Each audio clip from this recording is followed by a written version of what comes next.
Bacaan utama kita terdapat dalam kitab Injil Yohanes pasal 20 ayat 19 hingga ayat yang ke-31. Injil Yohanes pasal 20 ayat 19 hingga ayat yang ke-31. Firman Tuhan, ketika hari sudah malam, pada hari pertama minggu itu, berkumpullah murid-murid Yesus di suatu tempat dengan pintu-pintu yang terkunci, karena mereka takut kepada orang-orang Yahudi. Pada waktu itu, datanglah Yesus dan berdiri di tengah-tengah mereka dan berkata, "Damai sejahtera bagi kamu."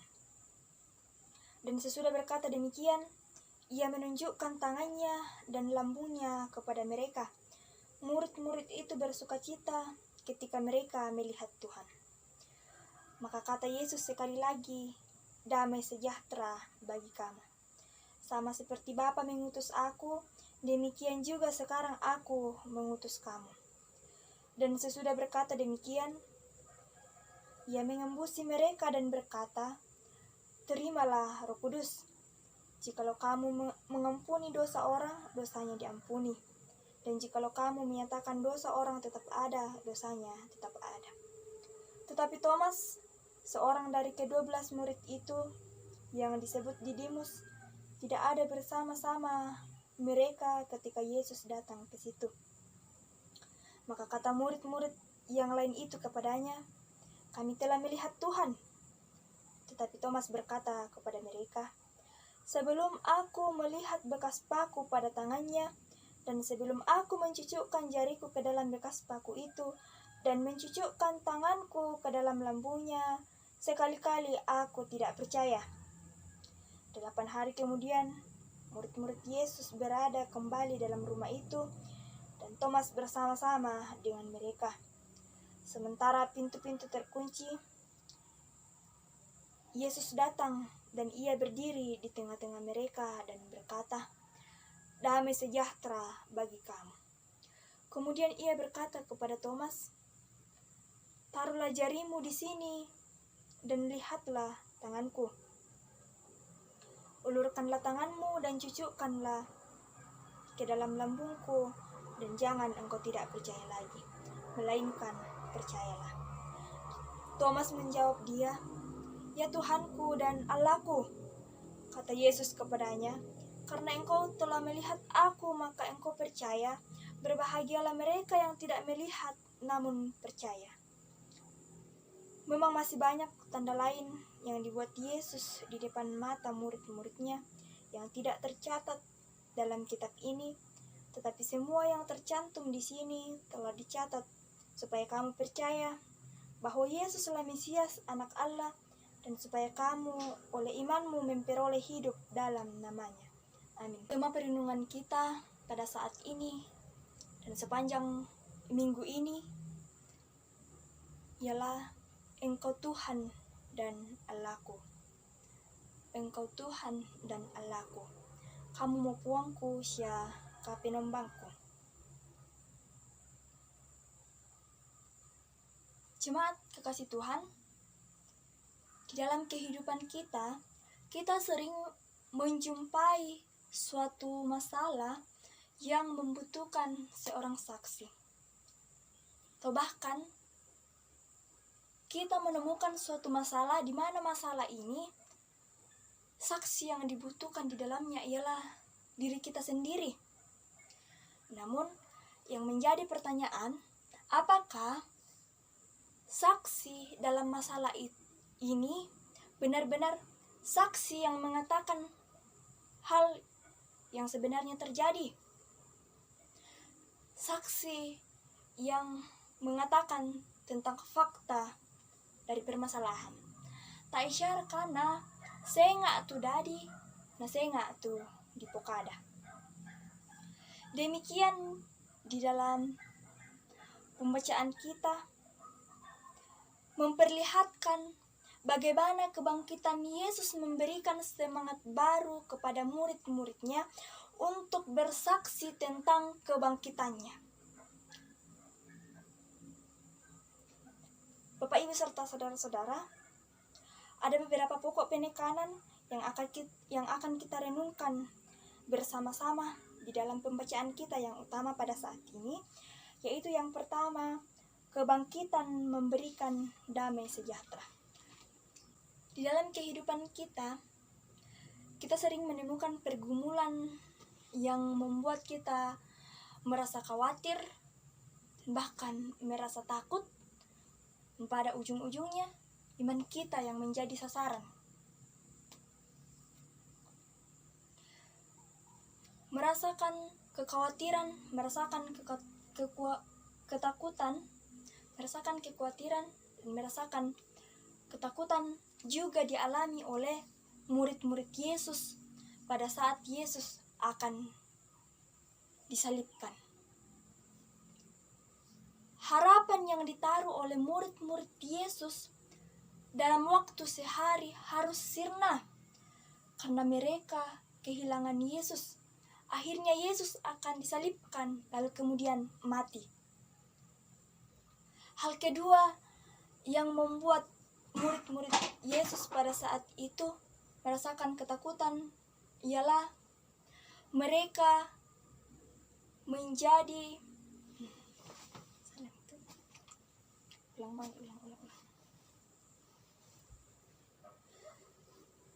di dalam kehidupan kita seringkali menjumpai sebuah masalah, pergumulan yang membuat kita merasa takut, merasa khawatir, dan bahkan iman kita yang menjadi sasarannya, iman kita menjadi goyah.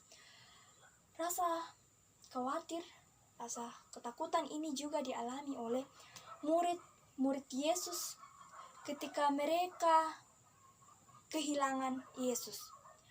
Harapan yang ditaruh oleh murid-murid Yesus pada saat itu sirna dalam waktu sehari karena pada akhirnya Yesus akan disalibkan dan kemudian mati.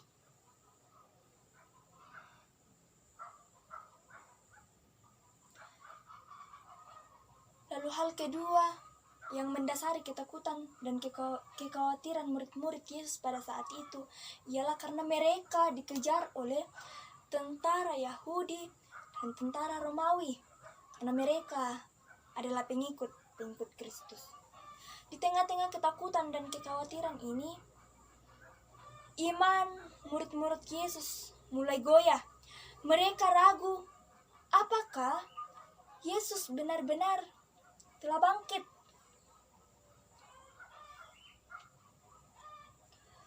Mereka seolah-olah meragukan perkataan Yesus bahwa Yesus akan mati, namun bangkit di hari yang ketiga. Terlebih khusus bagi Thomas.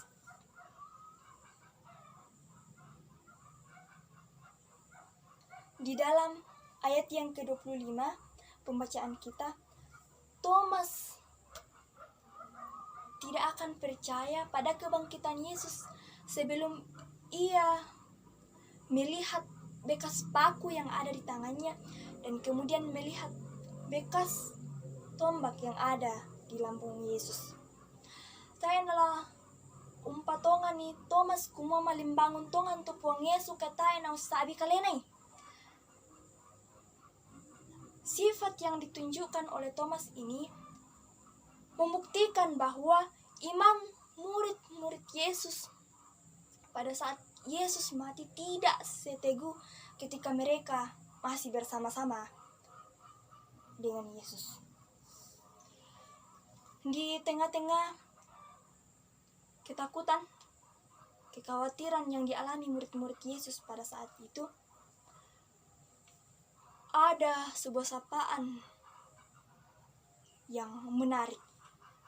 Sapaan ini disampaikan oleh Yesus kepada murid-muridnya di sebuah gedung yang tertutup.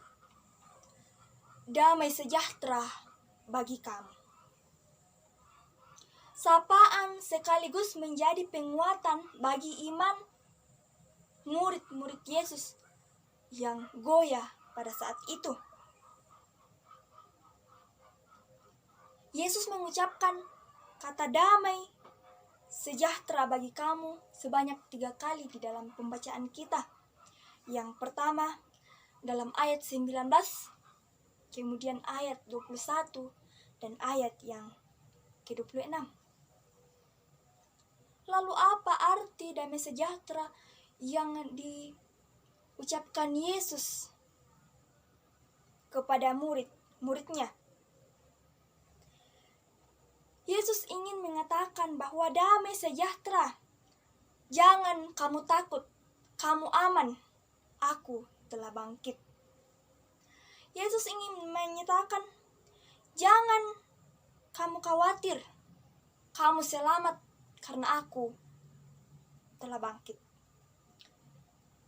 Yesus tahu betul bahwa murid-muridnya sedang dalam ketakutan akibat penyaliban yang ia alami. Sekaligus mereka dalam bayang-bayang ancaman serta pengejaran dari tentara Romawi dan Yahudi. Kematian Yesus membuat murid-muridnya ikut mati. Mati dalam tanda petik, bukan mati secara jasmani, melainkan rohani. Murid-murid Yesus mati bersama Yesus. Maka sapaan damai sejahtera itu membangkitkan kembali iman yang dulunya mati.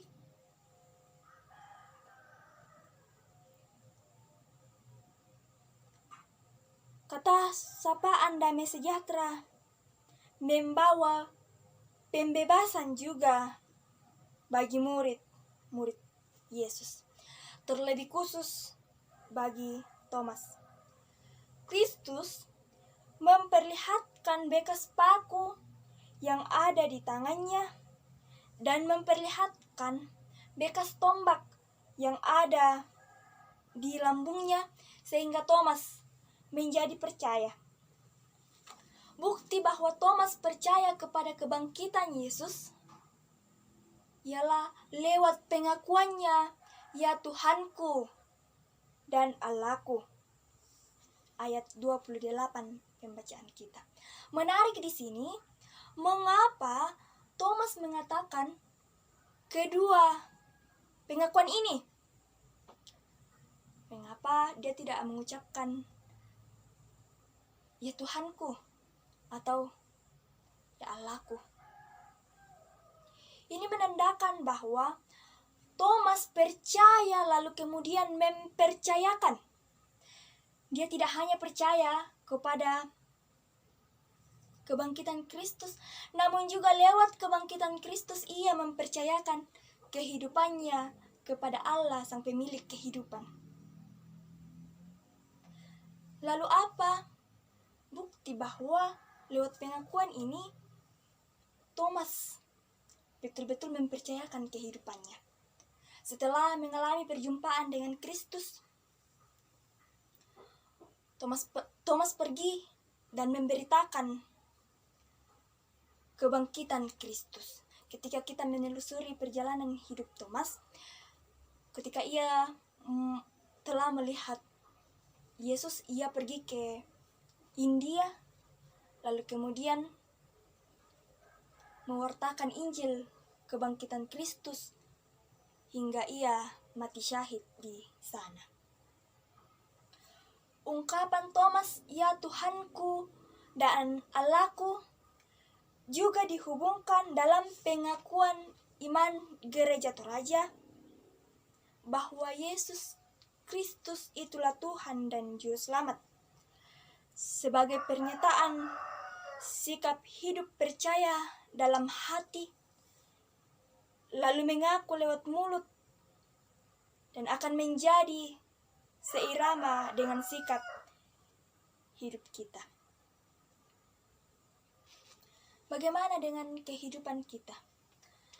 Tak isyarat ka ta susibang pa Thomas kumua naden pa sabi tamane lampatongan ni kumua malimbangon tongan mo tupuang Yesu. menjadi penekanan bagi kita bahwa Tuhan selalu ada di dalam kehidupan kita, di dalam setiap pergumulan permasalahan kehidupan kita lewat damai sejahtera yang telah Ia sampaikan. Pada saat Yesus bangkit, lalu kemudian menampakkan diri kepada murid-muridnya, di situ kita tidak hadir. Kita tidak menyaksikan dengan kasat mata. Namun apa yang menjadi pegangan kita untuk percaya bahwa Yesus Kristus benar-benar telah bangkit? Tidak lain ialah kitab suci, Injil kebenaran tentang Tuhan. Pokok penekanan yang kedua ialah nafas kehidupan.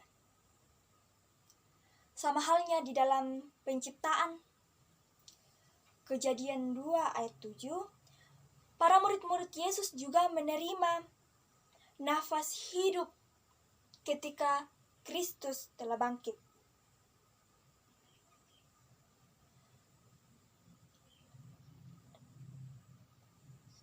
Roh yang dihembuskan Yesus kepada murid-murid pada saat itu menggambarkan bagaimana Kristus kini berbagi kehidupan kepada murid-muridnya.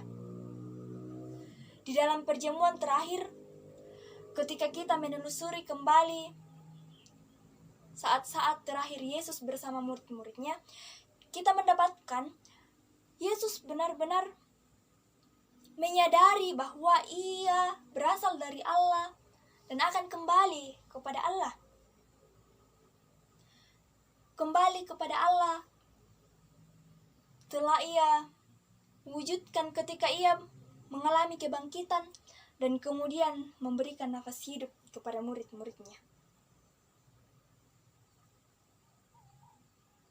Di dalam pembukaan Injil Yohanes disebutkan bahwa Sang Sabda datang kepada miliknya, tetapi orang-orang miliknya itu tidak menerimanya. Lalu dalam ayat berikutnya dikatakan semua orang yang menerimanya diberi kuasa agar menjadi anak-anak Allah, yaitu orang yang percaya dalam namanya. Mereka ini adalah orang-orang yang menerima Yesus.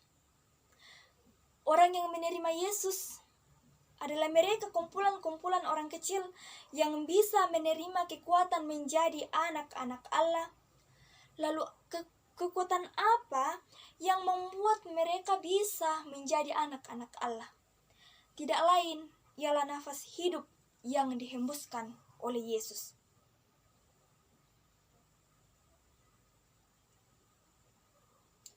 Yohanes sendiri memberikan penjelasan di dalam Yohanes pasal 1 ayat 13, yaitu orang dilahirkan bukan dari darah atau dari keinginan jasmani, melainkan dari Allah.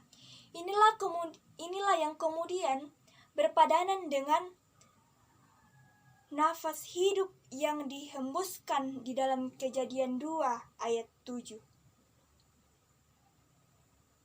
Di dalam peristiwa penampakan Yesus menampakkan diri kepada murid-murid, lahirlah manusia baru. Hembusan nafas yang telah Yesus nyatakan dalam diri murid-muridnya juga berlaku bagi semua orang Kristen, yaitu mereka yang menerima Yesus Kristus sebagai Juru Selamat. Hembusan nafas itu tidak hanya berlaku bagi murid-murid Yesus yang hadir pada saat itu, melainkan juga berlaku bagi kita semua yang menerima Yesus Kristus sebagai Juru Selamat.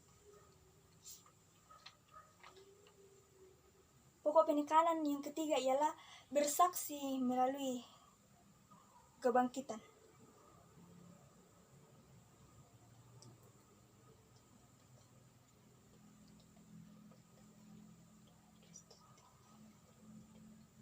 di dalam pembacaan kita yang pertama, mengisahkan keberanian para rasul bersaksi tentang kebangkitan Kristus dengan cara memperkuat perwujudan kasih.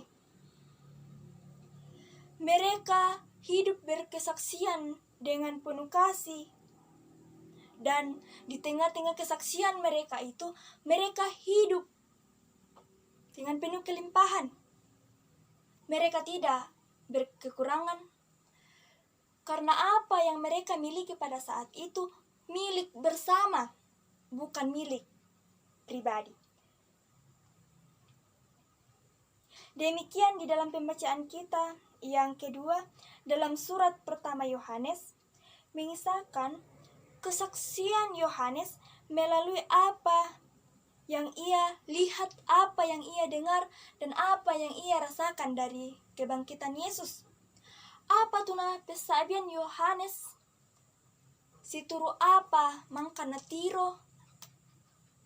Situru apa mangka napak pangadaran Puang Yesus.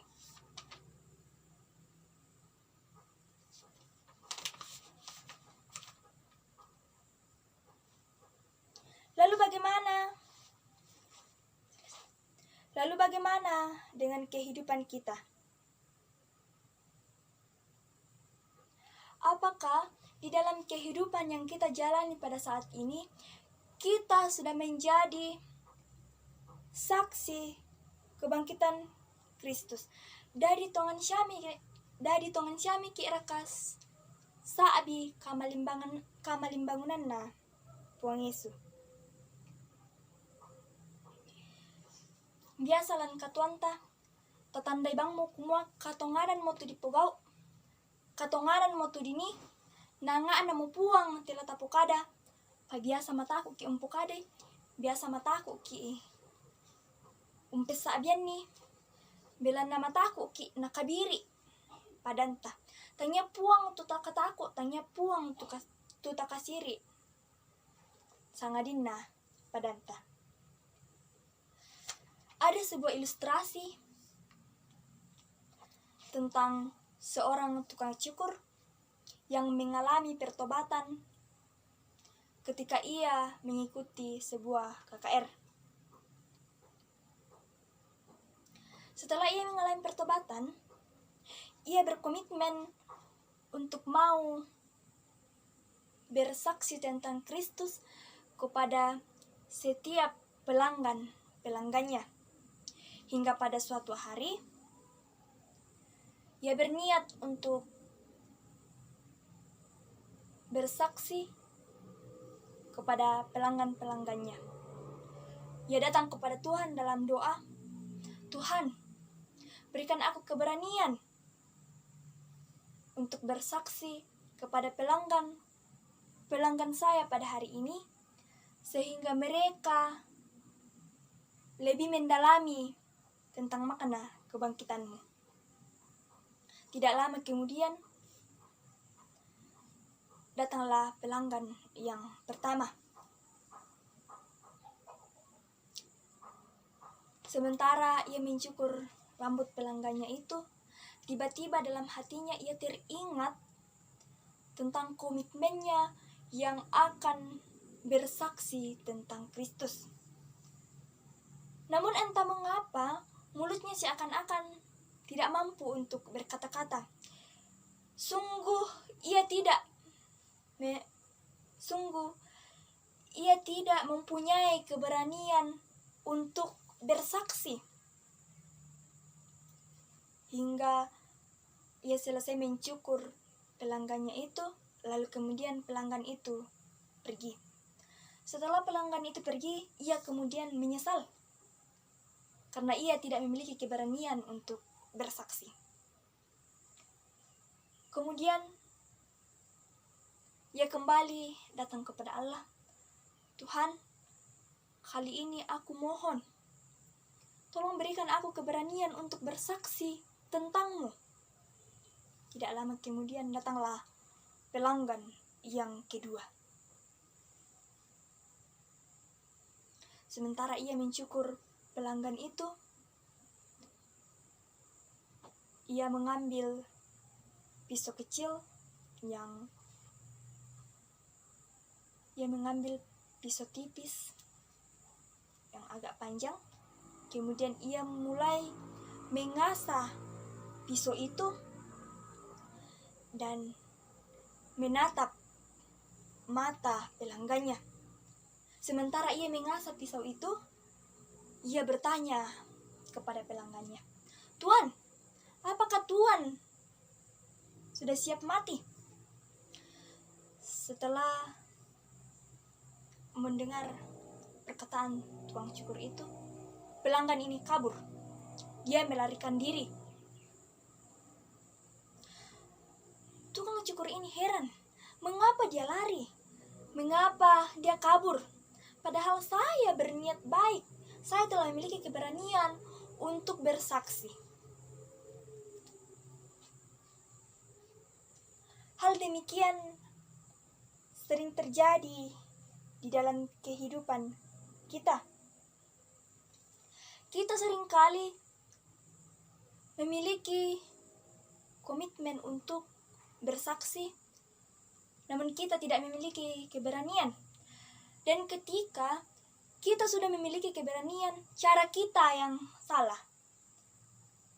Sama halnya dengan tukang cukur. Napui mo kabaranian la umpokada katonganan apa salah tu carana. Dia sudah memiliki keberanian, namun salah, namun cara yang ia tempuh salah. Menjadi saksi Kristus memang bukan hal yang mudah. Kita harus memiliki keberanian untuk mewartakan Injil. Namun apa yang ingin saya katakan di sini? Saya ingin mengatakan bahwa seseorang yang sanggup menyangkal dirinya dan memiliki keberanian untuk menyatakan Injil kebenaran Kristus, dia adalah orang yang hebat. Dia lebih dari seorang pahlawan. Dia tidak hanya menyenangkan hati Tuhan, tetapi alat di tangan Tuhan yang dipakai oleh Tuhan menjadi saksi kebangkitannya di tengah-tengah kehidupannya. Yesus Kristus yang adalah Tuhan dan Allah kita akan memampukan kita untuk bersaksi di tengah-tengah kehidupan kita. Amin.